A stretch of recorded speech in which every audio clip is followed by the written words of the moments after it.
Terima kasih telah mengklik video ini. Buat kalian yang belum support saya di channel ini, silahkan klik tombol subscribe agar saya tetap bisa upload video untuk kalian. Terima kasih.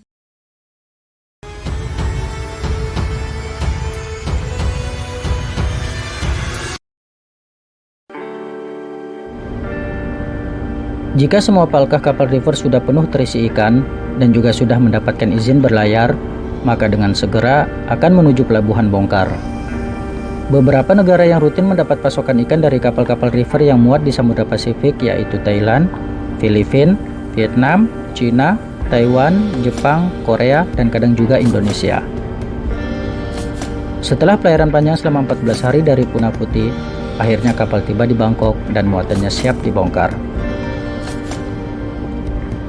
Thailand tidak berbeda jauh dengan Indonesia.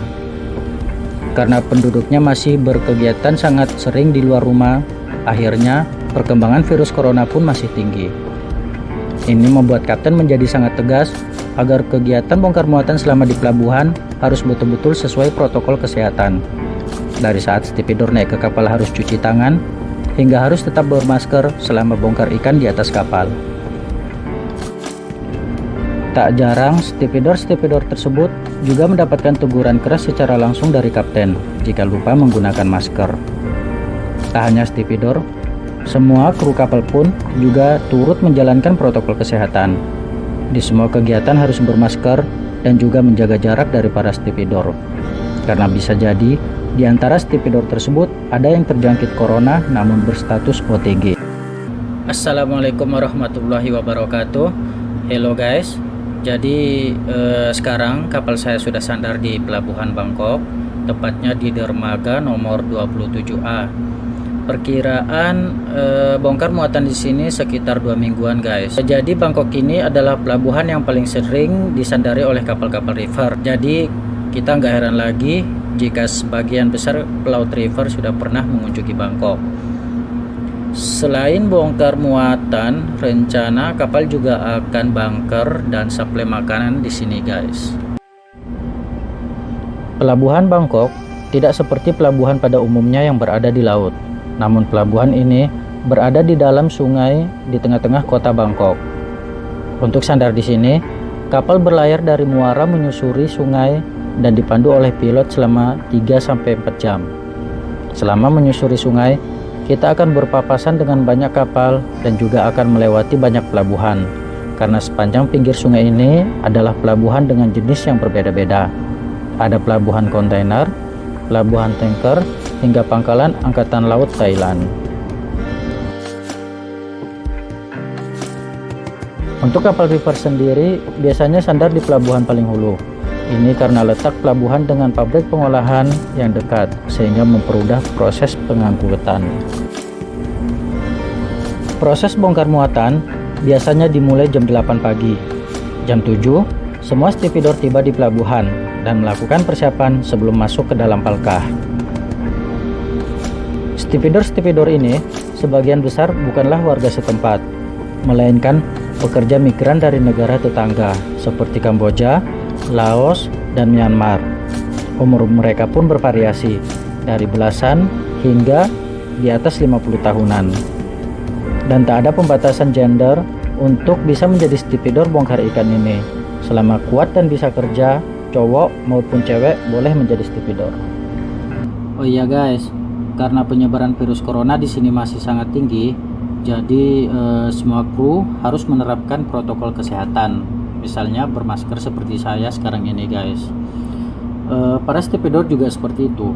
Selama berada di atas kapal harus menerapkan protokol kesehatan. Harapan kita selama berada di pelabuhan ini, semua kegiatan dapat diselesaikan tanpa kendala, serta tak satu pun kru yang terjangkit oleh virus corona ini.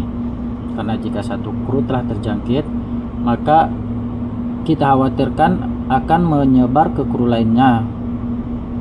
Karena pasti ini akan menjadi masalah bagi kapal guys, dan bisa jadi izin berlayar kita juga tidak bisa diterbitkan. Seperti saat dimuat, ikan-ikan pada moko pertama yang dibongkar suhunya akan diperiksa, dan pemeriksaan suhu ini disaksikan oleh perwakilan pemilik ikan. Alhamdulillah, suhu ikan di semua palkah melebihi standar. yang artinya kualitas ikannya bagus.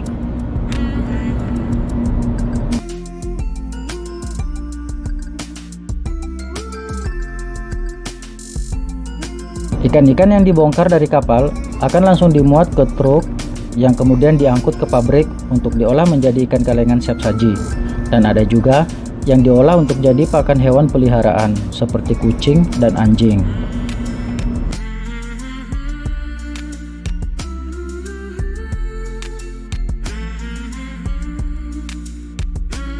Membongkar ikan-ikan ini tidak semudah saat proses pemuatan. Karena selama berada di atas kapal, ikan-ikan ini didinginkan dengan suhu yang sangat dingin, sehingga saat kapal telah tiba di pelabuhan, kondisi ikan-ikan ini menjadi beku dan sangat keras, serta menempel satu sama lain. Jadi, stevedore harus mencongkelnya menggunakan linggis terlebih dahulu agar terpisah satu sama lain. Baru itu bisa dimasukkan ke dalam moko.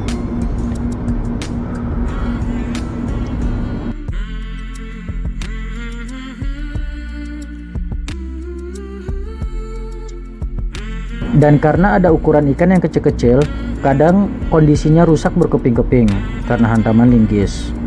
Pastinya ini bukan menjadi kesalahan kapal, karena adalah hal yang wajar kondisi ikan kecil rusak karena proses bongkar. Dan mungkin ikan-ikan rusak tersebutlah yang akan menjadi olahan pakan hewan peliharaan.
Selama proses bongkar muatan, kru kapal melakukan perawatan terhadap kapal, membersihkan karat-karat yang menempel, dan mengganti bagian-bagian yang harus diganti. Sedangkan officer bertugas sebagai teli mencatat truk pengangkut ikan guna mengetahui jumlah truk yang sudah selesai memuat ikan. Ikan-ikan yang masih berada di atas kapal masih menjadi tanggung jawab kapal dan sudah lepas tanggung jawab jika ikan-ikan tersebut sudah diangkut oleh truk dan sudah dilakukan penimbangan serta laporan. Jadi, jika ada satu truk yang mengangkut ikan namun langsung pergi tanpa melakukan penimbangan dan laporan ke petugas timbang, artinya kapal telah kehilangan satu truk dan pastinya ini akan menjadi masalah.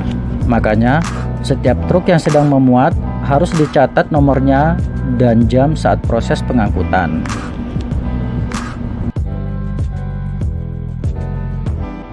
Jika semua muatan telah selesai dibongkar, maka selanjutnya kapal refer kembali ke Samudra Pasifik untuk mengangkut ikan dari fishing vessel.